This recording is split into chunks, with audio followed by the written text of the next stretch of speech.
नमस्कार, welcome to Balaji education point. मैं आप सब ਦਾ ਬਾਲਾਜੀ ਐਜੂਕੇਸ਼ਨ ਪੁਆਇੰਟ ਦੇ ਪ੍ਰਾਈਵੇਟ ਚੈਨਲ ਤੇ ਸਵਾਗਤ ਕਰਦਾ। ਬੇਸਿਕਲੀ ਗਾਇਸ ਅੱਜ ਦਾ ਜਿਹੜਾ ਵੀਡੀਓ ਰਹੂਗਾ ਆਪਣੀ ਹਿਸਟਰੀ ਦੀ ਕਲਾਸ ਦਾ ਪਾਰਟ 4 ਰਹੂਗਾ। ਪਾਰਟ 4 ਕਿਵੇਂ ਹੈ? ਪਹਿਲੀ ਵੀਡੀਓ ਦੇ ਵਿੱਚ ਮੈਨੇ ਪੀਐਸ ਟੈਟ ਦੇ ਵਿੱਚ 2021 ਦੇ ਵਿੱਚ ਐਸਐਸਟੀ ਕੰਬੀਨੇਸ਼ਨ ਦੇ ਵਿੱਚ ਜਿੰਨੇ ਹਿਸਟਰੀ ਦੇ ਕੁਐਸਚਨ ਆਏ ਸੀ ਉਹ ਮੈਨੇ ਸਾਰੇ ਡਿਟੇਲ ਚ ਡਿਸਕਸ ਕੀਤੇ ਸੀ। ਸੈਕਿੰਡ ਵੀਡੀਓ ਦੇ ਵਿੱਚ ਮੈਨੇ ਗਾਂਧੀ ਜੀ ਦੇ ਨਾਲ ਜੁੜੀ ਹੋਈਆਂ ਜਿੰਨੀਆਂ ਵੀ ਫਰੀडम मूवमेंट ਸੀ, ਆਜ਼ਾਦੀ ਦੇ ਘੋਲ ਸੀ, ਇੰਪੋਰਟੈਂਟ ਐਮਸੀਕਿਊ ਸੀ, ਉਹ ਸਾਰੇ ਕਵਰ ਕੀਤੇ ਸੀ।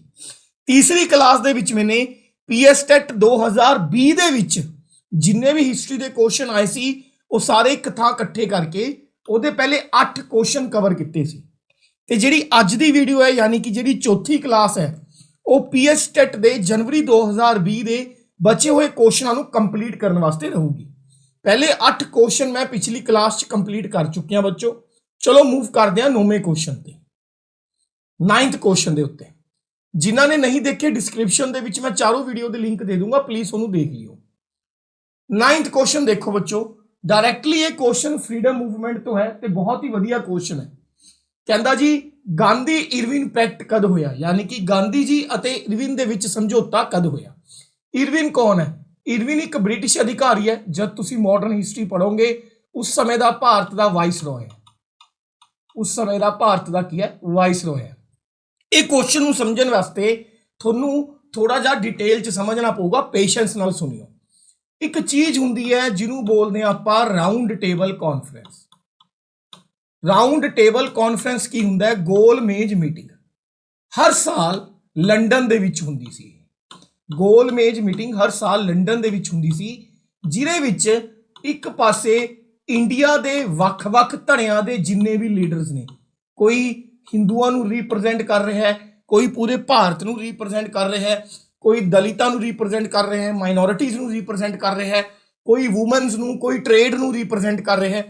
उन्हां सारियां दे लीडरां दी मीटिंग हुंदी सी ब्रिटेन दे प्रधानमंत्री दे नाल, ताकि वो आपदी प्रॉब्लम दस सकन ते ओदा सोल्यूशन निकल सके।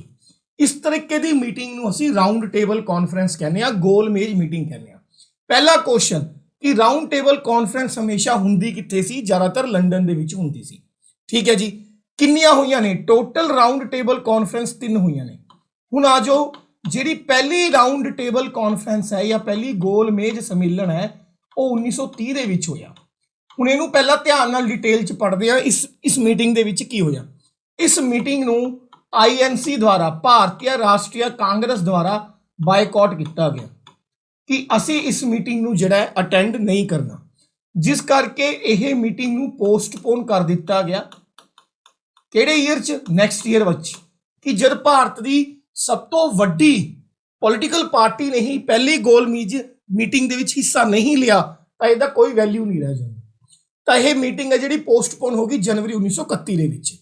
हुण ਜਿਹੜੇ ਭਾਰਤ ਦੇ ਵਾਇਸਰॉय ਸੀ लॉर्ड इरविन, ਇਹਨਾਂ ਨੂੰ ਬ੍ਰਿਟੇਨ ਦੇ ਪ੍ਰਧਾਨ ਮੰਤਰੀ ਵੱਲੋਂ ਇੱਕ ਕੰਮ ਦਿੱਤਾ ਗਿਆ ਕਿ ਤੂੰ ਐਂ ਕਰ ਜਾ ਕੇ ਗਾਂਧੀ ਨੂੰ ਮਨਾ, ਕਿਉਂਕਿ ਉਸ ਸਮੇਂ ਗਾਂਧੀ ਜੀ ਆਈਐਨਸੀ ਦੇ ਭਾਰਤੀ ਰਾਸ਼ਟਰੀ ਕਾਂਗਰਸ ਦੇ ਸਭ ਤੋਂ ਵੱਡੇ ਚਿਹਰੇ ਸੀ ਤੇ ਉਹਨਾਂ ਨੂੰ ਮਨਾ ਤੇ ਉਹਨਾਂ ਨੂੰ ਫੋਰਸ ਕਰ ਕਿ ਗਾਂਧੀ ਜੀ ਆਈਐਨਸੀ ਵੱਲੋਂ, ਕਾਂਗਰਸ ਵੱਲੋਂ ਦੂਜੀ ਰਾਉਂਡ ਟੇਬਲ ਕਾਨਫਰੰਸ ਦੇ ਵਿੱਚ दूजे गोल मेज मीटिंग दे विच की कर सकन, शिरकत कर सकन, दूजा मेज गोल मीटिंग दे विच अटेंड कर सकन। लेकिन उस तो पहला गांधी जी अते इरविन दे विच जो समझौता हुंदा है उहनूं असीं बोलदे हां गांधी इरविन पैक्ट। हुण गांधी इरविन पैक्ट दे विच बच्चों की समझौते होए सी? गांधी जी ने कुछ शर्तां इरविन दे सामने रखियां, कुछ शर्तां इरविन ने गांधी जी दे सामने रखियां भी तू मेरी गल मान लै, मैं तेरी गल मान लूंगा। ठीक है जी।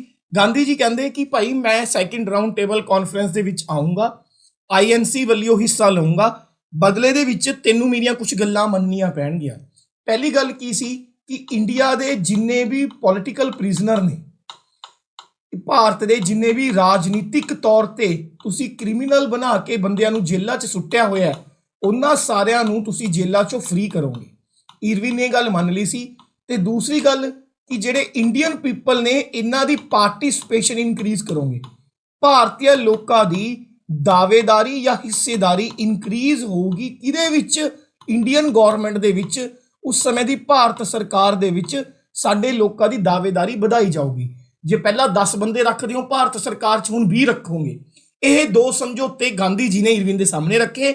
ਬਦਲੇ 'ਚ ਇਰਵਿਨ ਨੇ ਦੋ ਗੱਲਾਂ ਗਾਂਧੀ ਜੀ ਦੇ ਸਾਹਮਣੇ ਰੱਖੀਆਂ। ਪਹਿਲੀਆਂ, ਇੱਕ ਤਾਂ ਉਹ ਸੈਕਿੰਡ ਰਾਉਂਡ ਟੇਬਲ ਕਾਨਫਰੰਸ ਦੇ ਵਿੱਚ ਹਿੱਸਾ ਲੈਣਗੇ INC ਵੱਲੋਂ, ਠੀਕ ਹੈ। ਦੂਸਰੀ ਗੱਲ ਕੀ ਰੱਖੀ, 1930 ਦੇ ਵਿੱਚ ਗਾਂਧੀ ਜੀ ਨੇ ਇੱਕ ਅੰਦੋਲਨ ਚਲਾਇਆ ਸੀ ਜਿਹਨੂੰ ਬੋਲਦੇ ਆ ਆਪਾਂ ਸਿਵਲ ਡਿਸਓਬੀਡੈਂਸ ਮੂਵਮੈਂਟ। ਸਿਵਲ ਡਿਸਓਬੀਡੈਂਸ ਮੂਵਮੈਂਟ, ਤੇ ਗਾਂਧੀ ਜੀ ਇਸ ਮੂਵਮੈਂਟ ਨੂੰ ਵਾਪਿਸ ਲੈ ਲੈਣਗੇ, ਕੋਲਡ ਆਫ ਕਰਨਗੇ, ਰੱਦ ਕਰਨਗੇ। ਦੋ ਗੱਲਾਂ ਗਾਂਧੀ ਜੀ ਨੇ ਮੰਨੀਆਂ ਤੇ ਦੋ ਗੱਲਾਂ ਇਰਵਿਨ ਨੇ ਮੰਨੀਆਂ। ਇਸ ਸਮਝੌਤੇ ਤੋਂ ਬਾਅਦ ਸੈਕਿੰਡ ਰਾਉਂਡ ਟੇਬਲ ਕਾਨਫਰੰਸ ਹੋਈ, ਤੇ ਸੈਕਿੰਡ ਰਾਉਂਡ ਟੇਬਲ ਕਾਨਫਰੰਸ ਹੋਈ 1931 ਦੇ ਵਿੱਚ। ਤੇ ਜੇ ਪੁੱਛਿਆ ਜਾਵੇ ਥਰਡ ਰਾਉਂਡ ਟੇਬਲ ਕਾਨਫਰੰਸ ਕਦ ਹੋਈ, ਥਰਡ ਰਾਉਂਡ ਟੇਬਲ ਕਾਨਫਰੰਸ ਹੋਈ ਬੱਚੋ 1932 ਦੇ ਵਿੱਚ। ਇੱਕ ਕੁਐਸਚਨ ਬਹੁਤ ਇੰਪੋਰਟੈਂਟ ਹੈ ਬੱਚੋ। ਕੁਐਸਚਨ ਕੀ ਆਂਦਾ ਹੈ, ਇੱਕ ਵਿਅਕਤੀ ਸਨ ਜਿਨ੍ਹਾਂ ਨੇ ਤਿੰਨੋਂ ਰਾਉਂਡ ਟੇਬਲ ਕਾਨਫਰੰਸ ਦੇ ਵਿੱਚ ਹਿੱਸਾ ਲਿਆ ਸੀ। ਤਿੰਨੋਂ ਰਾਉਂਡ ਟੇਬਲ ਕਾਨਫਰੰਸ ਹਿੱਸਾ ਲੈਣ ਵਾਲੇ ਵਿਅਕਤੀ ਦਾ ਨਾਮ ਸੀ doctor BR Ambedkar. Direct question, ਇੰਨੀ ਵਾਰ ਇਹ ਕੁਐਸਚਨ NCERT ਚ, ਅਲੱਗ-ਅਲੱਗ ਪੇਪਰਾਂ ਚ, PS ਟੈਟ ਚ, CTET ਚ ਰਿਪੀਟ ਹੋਇਆ ਕਿ ਉਸ ਵਿਅਕਤੀ ਦਾ ਨਾਮ ਦੱਸੋ who attend all the 3 round table conference, ਜਿਨੇ ਤਿੰਨੋਂ ਗੋਲ ਮੇਜ਼ ਸੰਮੇਲਨਾਂ ਨੂੰ ਕੀ ਕੀਤਾ ਸੀ, ਅਟੈਂਡ ਕੀਤਾ ਸੀ। ਉਸ ਵਿਅਕਤੀ ਦਾ ਨਾਮ ਕੀ ਸੀ ਬੱਚੋ, ਡਾਕਟਰ BR ਅੰਬੇਦਕਰ ਸਾਹਿਬ। ਕਲੀਅਰ। ਨੈਕਸਟ ਅੱਗੇ ਕੁਐਸਚਨ ਚ ਵੱਧਦੇ ਹਾਂ ਬੱਚੋ। ਨੈਕਸਟ ਕੁਐਸਚਨ ਬੱਚੋ, ਨੈਕਸਟ ਕੁਐਸਚਨ ਹੈਗਾ ਤੁਹਾਡਾ ਮਿਡਾਈਵਲ ਹਿਸਟਰੀ, ਮੱਧਕਾਲੀਨ ਇਤਿਹਾਸ ਦੇ ਸਟਾਰਟਿੰਗ ਚੋਂ, ਠੀਕ ਹੈ ਜੀ। ਜੇ ਤੁਸੀਂ ਇਸ ਚੈਨਲ ਤੇ ਨਵੇਂ ਹੋ, ਵੀਡੀਓ ਪਸੰਦ ਆ ਰਹੀ ਹੈ ਤਾਂ ਪਹਿਲਾਂ ਚੈਨਲ ਨੂੰ ਸਬਸਕ੍ਰਾਈਬ ਕਰੋ, ਵੀਡੀਓ ਨੂੰ ਸ਼ੇਅਰ ਕਰੋ। ਜਿੰਨੇ ਜ਼ਿਆਦਾ ਵਿਊਜ਼ ਆਣਗੇ ਉਨੀਆਂ ਜ਼ਿਆਦਾ ਮੈਂ ਕਲਾਸਾਂ ਦੇ ਪੇਡ ਕੋਰਸ ਚੋਂ ਕੱਟ ਕੇ ਤੁਹਾਡੇ ਵੱਲੀ ਫ੍ਰੀ YouTube ਤੇ ਲਗਾਉਂਗਾ, ਠੀਕ ਹੈ ਜੀ। ਹੁਣ ਕੀ ਹੈ, ਇਨਵੇਜ਼ਨ ਸ਼ਬਦ ਹੈ। ਪਹਿਲਾਂ ਤਾਂ ਇਨਵੇਜ਼ਨ ਦਾ ਮਤਲਬ ਹੁੰਦਾ ਹੈ ਲੁੱਟਣਾ। ਜਦ ਤੁਸੀਂ ਕਿਸੇ ਦੇਸ਼ ਦੇ ਉੱਤੇ ਹਮਲਾ ਕਰਦੇ ਹੋ ਲੁੱਟਣ ਦੀ ਸੋਚ ਨਾਲ, ਰਾਜ ਕਰਨ ਦੀ ਸੋਚ ਨਾਲ ਨਹੀਂ, ਲੁੱਟਣ ਦੀ ਸੋਚ ਨਾਲ। ਕਹਿੰਦਾ ਮਹਿਮੂਦ ਗਜਨੀ ਸੀ ਜਿਹੜਾ, ਉਹਨੇ ਭਾਰਤ ਤੇ ਆਪਦਾ ਪਹਿਲਾ ਲੁੱਟਣ ਦਾ ਹਮਲਾ ਕਦ ਕੀਤਾ। ਹੁਣ ਦੇਖੋ, ਭਾਰਤ ਤੇ ਪਹਿਲਾ ਇਸਲਾਮਿਕ ਇਨਵੇਜ਼ਨ ਕਦ ਹੋਇਆ, ਭਾਰਤ ਨੂੰ ਪਹਿਲੀ ਵਾਰ ਕਿਸੇ ਇਸਲਾਮਿਕ ਲੁਟੇਰੇ ਨੇ ਕਦ ਲੁੱਟਿਆ। ਉਹ ਲੁੱਟਿਆ ਜੀ 712 AD ਚ ਮੁਹੰਮਦ ਬਿਨ ਕਾਸਿਮ ਨੇ। ਇਹਨੇ ਲੁੱਟਿਆ ਮੁਹੰਮਦ ਬਿਨ ਕਾਸਿਮ ਨੇ। ਸੈਕਿੰਡ ਨੰਬਰ ਤੇ ਜਿਹੜਾ ਇਸਲਾਮਿਕ ਇਨਵੇਜ਼ਨ ਭਾਰਤ ਤੇ ਕੀਤਾ ਉਹ ਕੀਤਾ ਜੀ ਮਹਿਮੂਦ ਗਜਨੀ ਨੇ। ਮਹਿਮੂਦ ਗਜਨੀ ਨੇ। ਮਹਿਮੂਦ ਗਜਨੀ ਨੇ ਭਾਰਤ ਤੇ ਲਗਭਗ 17 ਹਮਲੇ ਕੀਤੇ ਬੱਚੋ, 17 ਹਮਲੇ। 1000 AD ਤੋਂ ਲੈ ਕੇ ਲਗਭਗ 1025 AD ਦੇ ਤੱਕ, ਇਹਨਾਂ 25-26 ਸਾਲਾਂ ਦੇ ਵਿੱਚੋਂ ਨੇ ਭਾਰਤ ਤੇ 17 ਵਾਰ ਅਟੈਕ ਕੀਤੇ, 17 ਵਾਰ ਅਲੱਗ-ਅਲੱਗ ਥਾਵਾਂ ਤੇ ਹਮਲੇ ਕੀਤੇ, ਲੁੱਟ ਮਚਾਈ, ਸੋਨਾ ਚਾਂਦੀ, ਜ਼ਿਆਦਾਤਰ ਮੰਦਰਾਂ ਤੇ ਹਮਲੇ ਕਰਦਾ ਸੀ, ਲੁੱਟ ਕੇ ਲੈ ਜਾਂਦਾ ਸੀ। ਤਾਂ ਗਜਨੀ ਦਾ ਜਿਹੜਾ ਪਹਿਲਾ ਇਨਵੇਡ ਹੋਇਆ ਸੀ, ਪਹਿਲਾ ਅਟੈਕ ਹੋਇਆ ਸੀ ਭਾਰਤ ਦੇ ਉੱਤੇ, ਉਹ ਹੋਇਆ ਸੀ ਬੱਚੋ 1000 AD ਦੇ ਵਿੱਚ, ਡਾਇਰੈਕਟਲੀ ਨਾਰਥ ਵੈਸਟ ਫਰੰਟੀਅਰ ਤੇ। ਨਾਰਥ ਵੈਸਟ ਫਰੰਟੀਅਰ ਯਾਨੀ ਕਿ ਭਾਰਤ ਦੀ ਜਿੱਥੇ ਉੱਤਰ ਪੱਛਮ ਚ ਸੀਮਾ ਸ਼ੁਰੂ ਹੁੰਦੀ ਆ ਉੱਥੇ ਪਹਿਲਾ ਹਮਲਾ ਕੀਤਾ ਸੀ। ਸੈਕਿੰਡ ਅਟੈਕ ਗਜਨੀ ਨੇ ਕੀਤਾ ਸੀ ਬੱਚੋ 1001 AD ਚ। ਇਹ ਅਟੈਕ ਕੀਤਾ ਸੀ ਉਹਨਾਂ ਨੇ ਜੀ ਪੰਜਾਬ ਦੇ ਉੱਤੇ, ਤੇ ਇਸ ਅਟੈਕ ਨੂੰ ਫਸਟ ਬੈਟਲ ਆਫ ਵਾਹਿੰਦ ਕਹਿੰਦੇ ਨੇ। ਵਾਹਿੰਦ ਦਾ ਪਹਿਲਾ ਯੁੱਧ ਫਸਟ ਬੈਟਲ ਆਫ ਵਾਹਿੰਦ ਕਿਹਾ ਜਾਂਦਾ ਹੈ। ਇੰਨੀ ਕੁ ਗੱਲ ਯਾਦ ਰੱਖਿਓ। ਕਲੀਅਰ ਹੈ। ਤਾਂ ਹੁਣ ਇਸ ਦੇ ਹਿਸਾਬ ਦੇ ਨਾਲ ਪਹਿਲਾ ਅਟੈਕ ਜਿਹੜਾ 1000 AD ਦੇ ਵਿੱਚ ਸ਼ੁਰੂ ਹੋਊਗਾ, ਲਗਭਗ 1001 AD ਦੇ ਵਿੱਚ ਇਹ ਕੀ ਹੋਊਗਾ, ਖਤਮ ਹੋਊਗਾ। ਸਭ ਤੋਂ ਮੇਨ ਗਜਨੀ ਦਾ ਜਿਹੜਾ ਹਮਲਾ ਪੁੱਛਿਆ ਜਾਂਦਾ ਹੈ ਉਹ ਸੋਮਨਾਥ ਦਾ ਮੰਦਿਰ ਲੁੱਟਿਆ ਸੀ ਉਹਨੇ। ਸੋਮਨਾਥ ਟੈਂਪਲ ਤੇ ਅਟੈਕ ਕੀਤਾ ਸੀ। ਸੋਮਨਾਥ ਹੈ ਜਿਹੜਾ ਭਗਵਾਨ ਸ਼ਿਵ ਦੇ ਸ਼ਿਵਲਿੰਗ ਦੇ ਵਿੱਚੋਂ ਇੱਕ ਹੈ, ਸਭ ਤੋਂ ਮੇਨ ਭਗਵਾਨ ਸ਼ਿਵ ਦੇ ਸਭ ਤੋਂ ਪੁਰਾਣੇ ਮੰਦਿਰਾਂ ਚੋਂ ਇੱਕ ਹੈ। ਕਿਹਾ ਜਾਂਦਾ ਹੈ ਕਿ ਇਹ ਤੇ ਹਮਲਾ ਕਰਕੇ ਉਹ 20 ਲੱਖ ਦਿਨਾਰ ਦਾ ਸੋਨਾ ਚਾਂਦੀ ਲੁੱਟ ਕੇ ਲੈ ਗਿਆ ਸੀ। 20 ਲੱਖ ਦਿਨਾਰ ਦਾ ਸੋਨਾ ਚਾਂਦੀ ਲੁੱਟ ਕੇ ਲੈ ਗਿਆ ਸੀ, ਤੇ ਸਭ ਤੋਂ ਖਤਰਨਾਕ ਹਮਲਾ ਸੀਗਾ ਗਜਨੀ ਦਾ ਭਾਰਤ ਦੇ ਉੱਤੇ। ਕਲੀਅਰ ਹੈ ਜੀ। ਨੈਕਸਟ, ਇਹ ਹਮਲਾ 1025 AD ਚ ਕੀਤਾ ਸੀ, ਇਹ ਵੀ ਯਾਦ ਰੱਖਿਓ। ਨੈਕਸਟ ਕੁਐਸਚਨ ਕੀ ਹੈ ਪਿਆਰੇ ਬੱਚੋ, ਕੁਝ ਇੰਪੋਰਟੈਂਟ ਲੜਾਈਆਂ ਪੁੱਛ ਲੈਂਦੇ ਨੇ ਮਿਡਾਈਵਲ ਹਿਸਟਰੀ ਦੀਆਂ, ਜ਼ਰੂਰ ਪੁੱਛਦੇ ਨੇ। ਜਿਵੇਂ ਤੇਰਾਈਨ ਦਾ ਪਹਿਲਾ ਯੁੱਧ ਕਦ ਹੋਇਆ, first battle of Tarain. First battle of Tarain, Tarain ਦਾ ਪਹਿਲਾ ਯੁੱਧ ਕਿਹੜੇ ਈਅਰ ਚ ਹੋਇਆ, 1191 ਚ। Second battle of Tarain, Tarain ਦਾ ਦੂਸਰਾ ਯੁੱਧ ਕਦ ਹੋਇਆ, 1192 ਚ। ਤਰਾइन ਦਾ ਪਹਿਲਾ ਯੁੱਧ ਕਦ ਹੋਇਆ 1191 ਚ, ਤਰਾइन ਦਾ ਦੂਸਰਾ ਯੁੱਧ ਕਦ ਹੋਇਆ 1192 ਚ। ਨੈਕਸਟ ਬੱਚੋ ਪੂਰੇ ਜੇ ਲਿਖ ਲੈਨੇ ਆ। ਫਸਟ ਬੈਟਲ ਆਫ ਪਾनीपत, पानीपत ਦੀ ਪਹਿਲੀ ਲੜਾਈ ਹੋਈ 1526 ਚ, पानीपत ਦੀ ਦੂਸਰੀ ਲੜਾਈ ਹੋਈ 1556 ਚ, पानीपत ਦੀ ਤੀਸਰੀ ਲੜਾਈ ਹੋਈ 1761 ਚ। ਪਹਿਲਾ ਕੁਐਸਚਨ, ਤਰਾइन ਦਾ ਪਹਿਲਾ ਯੁੱਧ ਕਦ ਹੋਇਆ 1191 ਚ, ਤਰਾइन ਦਾ ਦੂਸਰਾ ਯੁੱਧ ਕਦ ਹੋਇਆ 1192 ਚ, पानीपत ਦੀ ਪਹਿਲੀ ਲੜਾਈ ਕਦ ਹੋਈ 1526 ਚ, पानीपत ਦੀ ਦੂਸਰੀ ਲੜਾਈ ਕਦ ਹੋਈ 1556 ਚ, पानीपत ਦੀ ਤੀਸਰੀ ਲੜਾਈ ਕਦ ਹੋਈ 1761 ਚ। बैटल ऑफ बक्सर बहुत इंपॉर्टेंट है, बैटल ऑफ बक्सर कद होया 1764 च, बैटल ऑफ बक्सर कद होया 1764 च। प्लासी का युद्ध कद होया, बैटल ऑफ प्लासी तो याद रखियो 1757 च, प्लासी का युद्ध कद होया 1757 च, ये भी याद रखना है। एक होर इतिहास की इंपॉर्टेंट लड़ाई है बैटल ऑफ कलिंगा, कलिंगा का युद्ध कद होया, बैटल ऑफ कलिंगा राजा अशोक ने किया सी यह युद्ध 261 BC च, ते इस युद्ध तो बाद राजा अशोक ने बुद्ध धर्म अपना लिया सी। बहुत क्वेश्चन पूछते हैं, सिकंदर ने भारत ते हमला कद किया, सिकंदर ने भारत ते हमला किया 326 BC च। When was Sikandar attacked on India 326 ईसा पूर्व च। हल्दी घाटी की लड़ाई कद हुई, हल्दी घाटी की लड़ाई हुई 18 जून 1576 च। ठीक है, अकबर ते महाराणा प्रताप दे विच हुई सी हल्दी घाटी दी लड़ाई, जिहड़ी टाई रही सी, कोई नहीं जित्तिया सी। ठीक है, क्वेश्चन नंबर 11 वाली मूव करते हैं बच्चों। मेरी स्पीड जे तुहानूं तेज लगे ना, तुसीं वीडियो नूं पॉज करके देखो। मैनूं ऐदां हुंदा भी जल्द तो जल्द मैं एक कंटेंट कंप्लीट करके दूसरे कंटेंट वाली हो जा, ताकि मैं ज़्यादा तो ज़्यादा वीडियो बना सका। हर एक बच्चे नूं, हर एक बंदे नूं बच्चों सर्वाइव करने वास्ते इनकम की लोड़ हुंदी है, तो ज़्यादातर टाइम साडा 5 ਤੋਂ 6 घंटे तो टैट ਦੀਆਂ पेड क्लासां 'ਚ लंघ जाता है। उस तो बाद रात ਨੂੰ उठ के सैटरडे संडे शनिवार ਨੂੰ जद भी टाइम मिलता है, पहली कोशिश ये होंदी है कि यार ਜਿਹੜੇ बच्चे कोर्स नहीं लै सकते, जतिन सिंगला ਉਹਦੇ वास्ते कुछ ना कुछ तो नहीं यूट्यूब ਤੇ पाना ही पाना है। तो प्लीज़ सपोर्ट करिया करो, ਕੰਮ चंगा लगे तो लिखिया करो कि वीरे तेरा काम वधिया है, होर बना वीडियो। कोई कमी पेशी है तो नीचे कमी लिख दो भी सर आ कमी है, आप इंप्रूव करांगे। ठीक है जी, 11वें क्वेश्चन ते चलते हैं। सानू उरे एक साइड ते 4 गल्लां लिख रखियां ने ते उन्हां दा ईयर पुछया गया। कहंदा जी थर्ड बैटल ऑफ पानीपत 1764 दे विच, ते क्वेश्चन च आपां दसना की है इन्हां दे विचों करैक्टली सही किहड़ा मैच कर रहा है। हुणी मैं दस के आया कि पानीपत दी तीजी लड़ाई 1761 दे विच होई सी, 1764 दे विच तां बैटल ऑफ बक्सर होया सी, बक्सर दा युद्ध होया सी। 1764 दे विच तां बैटल ऑफ बक्सर होया सी, बक्सर दा युद्ध होया सी। ठीक है जी, अगे आ जाओ। ट्रीटी ऑफ इलाहाबाद, ये भी गलत है जी। ट्रीटी ऑफ इलाहाबाद की संधि है जिहड़ी 1765 दे विच होई सी। बक्सर दे युद्ध तो बाद ब्रिटिशर्स ते बंगाल दे नवाब दे विचकार जिहड़ी ट्रीटी हुई सी उहनूं ट्रीटी ऑफ इलाहाबाद कहने आ, वो 1765 दे विच हुई सी। नैक्सट पिट्स इंडिया एक्ट है जिहड़ा, पिट्स इंडिया एक्ट आया सी 1784 च। पिट्स इंडिया एक्ट 1784 च आया सी। हुण आ जाओ रेगूलेशन एक्ट, ये थोड़ा आंसर है क्योंकि ये सही है। रेगूलेशन एक्ट 1773 दे विच आया सी। की सी रेगूलेशन एक्ट, ध्यान नाल समझियो, देखो ध्यान नाल समझियो। बक्सर दा युद्ध होया, पहला होया पलासी दा युद्ध। पलासी दी बैटल हुई 1757 दे विच। एक तरफ सीगे ब्रिटिश ईस्ट इंडिया कंपनी दे leader Lord Robert Clive, Lord Robert Clive. दूसरी तरफ सीगा बंगाल दा नवाब, बंगाल दा नवाब सिराजुद्दौला, तुसी नाम सुनिया होगा सिराजुद्दौला। ठीक है, सिराजुद्दौला क्लियर। ਇਹਦੇ ਵਿੱਚ बंगाल दा नवाब हार जाता है, ब्रिटिश ईस्ट इंडिया कंपनी जित जाती है। उस तो बाद बक्सर का युद्ध होंदा है 1764 दे विच। ठीक है, इस युद्ध तो बाद ट्रीटी होंदी है, ट्रीटी ऑफ इलाहाबाद, इस युद्ध को खत्म करने वास्ते ट्रीटी ऑफ इलाहाबाद। इलाहाबाद की संधि होंदी है 1765 दे विच, जिवें मैं हुण पिछे दस के आया। इस तो बाद अंग्रेज सोचते हैं भी हुण असीं बंगाल का सारा कंट्रोल आपदे अंडर लै लैना है, किसी नवाब नवूब नूं नहीं देना, कोई राजा नहीं बिठाना बंगाल च, असीं आपदा मैनेजर बिठावांगे।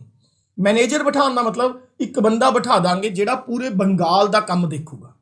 ठीक है, तो सानू रिपोर्ट दिया करूगा, इस तरीके नाल बंगाल नूं असीं कंट्रोल करांगे, बंगाल च असीं व्यापार करांगे। बंगाल नूं कंट्रोल करने वास्ते उन्होंने एक एक्ट पास किया, regulation act 1773। Regulation act 1773।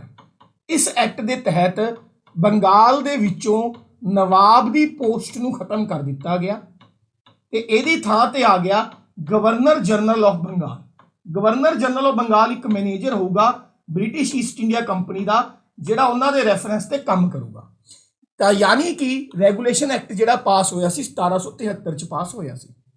Governor general of Bengal पहले किहड़े सी? Warren Hasting. Warren Hastings. Warren Hastings एक क्वेश्चन पीएस टेट जरूर आता है। किवें आंदा है? जिवें कि सती प्रथा किहड़े गवर्नर जनरल ऑफ इंडिया के टाइम ते आई है ना, या फिर डुरंड कमीशन किहड़े वाइसरॉय के टाइम ते बनया, भारत का पहला वाइसरॉय किहड़ा है, आखिरी वाइसरॉय किहड़ा है, वो मैं अगले क्वेश्चन समझाऊंगा। हुण आ जाओ 12वें क्वेश्चन ते। वैरी गुड क्वेश्चन है। अज दे जिन्ने भी क्वेश्चन होए ने उन्हां चों सब तो वधिया क्वेश्चन है। क्वेश्चन की है? आजाद भारत का पहला गवर्नर जनरल किहड़ा सी? Who was the first governor general of India? ते नाल ब्रैकेट च लिखिया इंडियन। ओबीयसली एक इंडियन मुखिया दा तद ही बनूगा जब इंडिया आजाद हो जाऊगा। ये वास्ते पेशेंस चाहिए। 8-9 मिनट की थ्योरी मैं लिखवाऊंगा, उन्होंने ध्यान नाल समझ लियो, ताही गल्लां क्लीयर होणगियां, अदरवाइज तुहानूं कुछ क्लीयर नहीं होने वाला। क्लीयर है बच्चों? चलो ठीक है। सब तो पहला हुणी मैं पिछे दस के आया, एक एक्ट पास होया जिहदा नाम सी रैगूलेशन एक्ट 1773।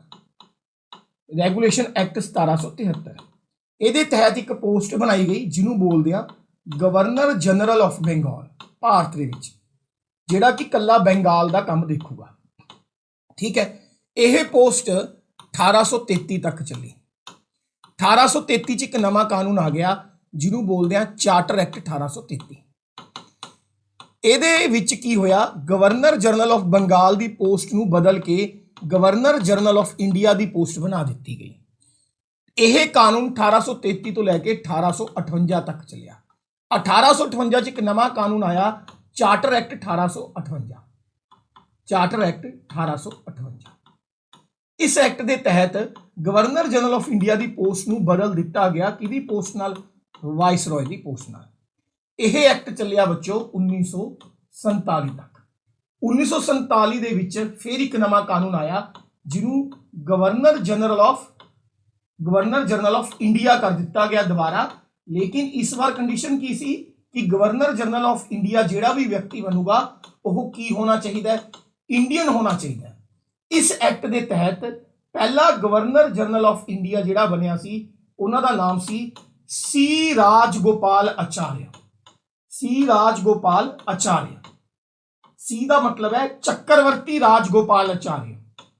चक्रवर्ती राजगोपाल आचार्य, चक्रवर्ती की उपाधि इन्होंने गांधी जी ने दी सी।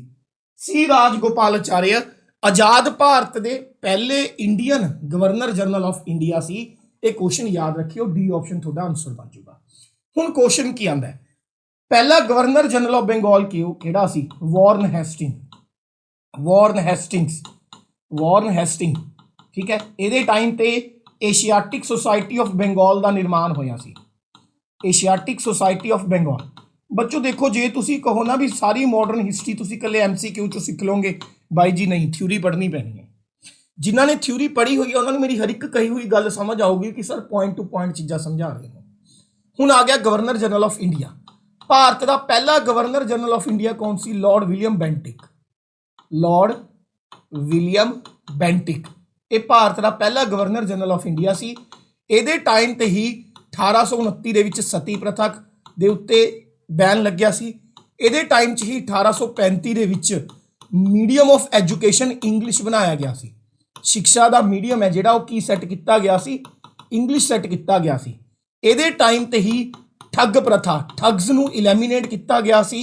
ठग प्रथा भारत दे विचों खत्म की गई सी, याद रखियो। फिर आ गया चार्टर एक्ट 1858। ये तहत भारत के पहले वाइसरॉय बने Lord Canning. Lord Canning Bharat के पहले वाइसरॉय बने। तो लॉर्ड कैनिंग के टाइम ते ही 1857 ईस्वी का रिवोल्ट, 1857 ईस्वी की क्रांति हुई। जे पूछा जाए भारत के लास्ट वाइसरॉय कौन सी अंग्रेज, तो वो सीगे Lord Mountbatten. Lord Mountbatten Bharat के आखिरी वाइसरॉय सन। क्लीयर है बच्चों? इन्नी क गल्लां याद रखनियां जरूरी ने। ਇਹ ਪੁੱਛ ਲਿੱਤੀਆਂ ਜਾਂਦੀਆਂ ਨੇ। ਠੀਕ है बच्चों, कुछ होर क्वेश्चन ਜਿਹੜੇ सिर्फ और सिर्फ ਉਹ डेट ਉੱਤੇ ਪੁੱਛਦੇ ਨੇ, ਲਾਸਟ ਈਅਰ ਦੇ ਪੇਪਰਾਂ ਚੋਂ ਕੱਢੇ ਨੇ। ਜਿਵੇਂ ਕਿ ਵਾਸਕੋ ਡੇ ਗਾਮਾ ਭਾਰਤ ਦੇ ਵਿੱਚ ਪਹਿਲੀ ਵਾਰ ਕਦ ਆਇਆ? ਵਾਸਕੋ ਡੇ ਗਾਮਾ ਭਾਰਤ ਆਇਆ ਸੀ 1498 ਚ, ਯਾਦ ਰੱਖਿਓ। ਵਾਸਕੋ ਡੇ ਗਾਮਾ ਭਾਰਤ ਆਇਆ ਸੀ 1498 ਚ। ਠੀਕ ਹੈ। ਬੰਗਾਲ ਦੀ ਵੰਡ ਕਦ ਹੋਈ? ਪਾਰਟੀਸ਼ਨ ਆਫ ਬੰਗਾਲ ਕਦ ਹੋਈ? ਪਾਰਟੀਸ਼ਨ ਆਫ ਬੰਗਾਲ ਹੋਈ 16 ਅਕਤੂਬਰ 1905 ਨੂੰ। ਤੇ ਉਸ ਸਮੇਂ ਵਾਇਸਰॉय ਕੌਣ ਸੀ? Lord Curzon. ਲਾਰਡ ਕਰਜ਼ਨ ਦੇ ਟਾਈਮ ਤੇ ਬੰਗਾਲ ਦੀ ਵੰਡ ਹੋਈ ਸੀ, ਯਾਦ ਰੱਖਿਓ, ਇੰਪੋਰਟੈਂਟ ਕੁਐਸਚਨ ਹੈ। ਠੀਕ ਹੈ। ਤੇ ਜੇ ਪੁੱਛਿਆ ਜਾਵੇ ਬੰਗਾਲ ਦੀ ਵੰਡ ਨੂੰ ਰੱਦ ਕਰ ਕੀਤਾ ਗਿਆ ਸੀ 1911 ਚ। ਬੰਗਾਲ ਦੀ ਵੰਡ ਹੋਈ 1905 ਚ ਸੀ, ਇਹਨੂੰ ਕਾਲਡ ਆਫ ਰੱਦ ਕੀਤਾ ਗਿਆ ਸੀ ਕਦ? 1911 ਚ। ਇੰਡੀਅਨ ਇੰਡੀਪੈਂਡੈਂਸ ਐਕਟ, ਭਾਰਤ ਦੀ ਇੰਡੀਅਨ ਇੰਡੀਪੈਂਡੈਂਸ, ਭਾਰਤ ਦੀ ਆਜ਼ਾਦੀ ਦਾ ਜਿਹੜਾ ਕਾਨੂੰਨ ਹੈ, ਲੰਡਨ ਦੀ ਪਾਰਲੀਮੈਂਟ ਦੇ ਵਿੱਚ 1947 ਚ ਪਾਸ ਹੋਇਆ ਸੀ, ਯਾਦ ਰੱਖਿਓ। ਕਲੀਅਰ ਬੱਚੋ। ਨੈਕਸਟ ਕੁਐਸਚਨ ਨੰਬਰ 13 ਉੱਤੇ ਵਧਣ ਤੋਂ ਪਹਿਲਾਂ ਇੱਕ ਹੋਰ ਕੁਐਸਚਨ ਲਿਖ ਲਓ। ਕੁਐਸਚਨ ਹੈ ਬਰਦੌਲੀ ਸੱਤਿਆਗ੍ਰਹਿ, ਵੈਰੀ ਇੰਪੋਰਟੈਂਟ। ਬਰਦੌਲੀ ਸੱਤਿਆਗ੍ਰਹਿ ਕਦ ਹੋਇਆ? ਬਰਦੌਲੀ ਸੱਤਿਆਗ੍ਰਹਿ ਪਿਆਰੇ ਬੱਚੋ ਤੁਹਾਡੇ ਕੋਲੇ ਹੋਇਆ 1928 ਚ। ਇਸ ਸੱਤਿਆਗ੍ਰਹਿ ਦੇ ਲੀਡਰ ਸੀਗੇ ਵੱਲਭ ਭਾਈ ਪਟੇਲ।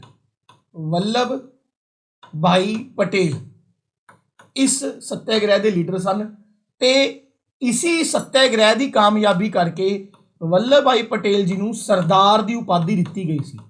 ਇੰਨਾ ਇਹ ਕੁਐਸਚਨ ਰਿਪੀਟ ਹੁੰਦਾ ਹੈ ਕਿ ਵੱਲਭ ਭਾਈ ਪਟੇਲ ਜੀ ਨੂੰ ਸਰਦਾਰ ਦੀ ਉਪਾਧੀ, ਸਰਦਾਰ ਮਤਲਬ ਲੀਡਰ, ਮੋਢੀ, ਪੋਇਨਰ, ਆਗੂ, ਕਿਹੜੇ ਅੰਦੋਲਨ ਦੀ ਕਾਮਯਾਬੀ ਕਰਕੇ ਦਿੱਤੀ ਗਈ ਸੀ? ਬਰਦੌਲੀ ਸੱਤਿਆਗ੍ਰਹਿ ਦੀ ਕਾਮਯਾਬੀ ਕਰਕੇ ਦਿੱਤੀ ਗਈ ਸੀ। ਕਿਰਪਾ ਕਰਕੇ ਇਹ ਗੱਲ ਯਾਦ ਰੱਖਿਓ।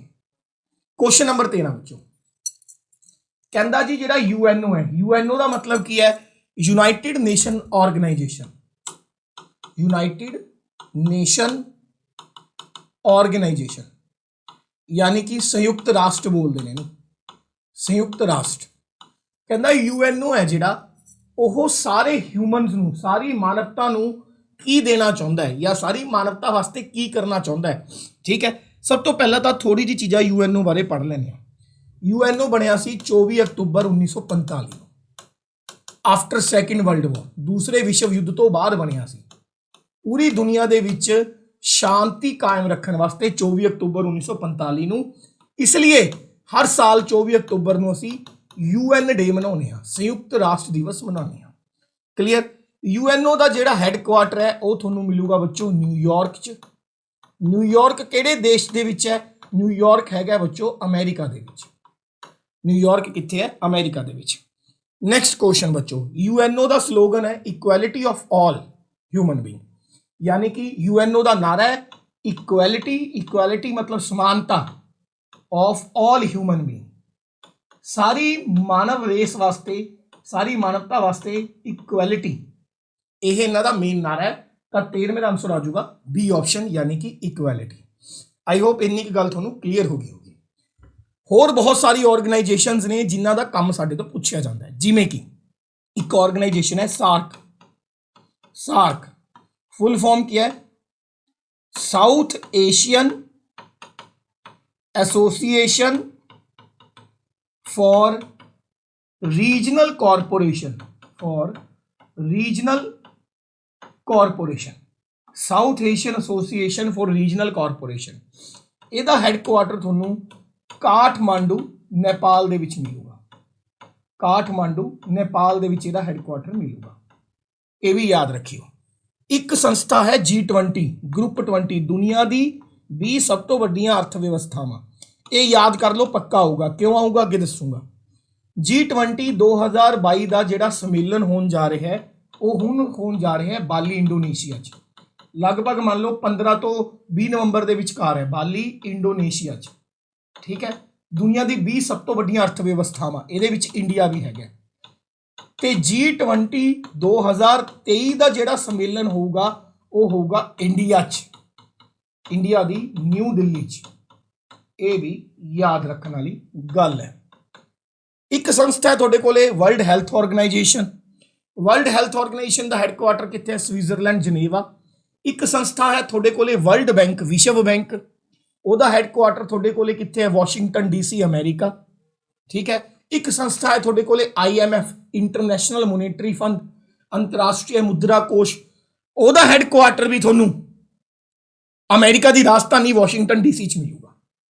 14ਵੇਂ ਕੁਐਸਚਨ ਵਾਲੀ ਬਾਤ ਰਹੇ ਹਾਂ ਪਿਆਰੇ ਬੱਚੋ।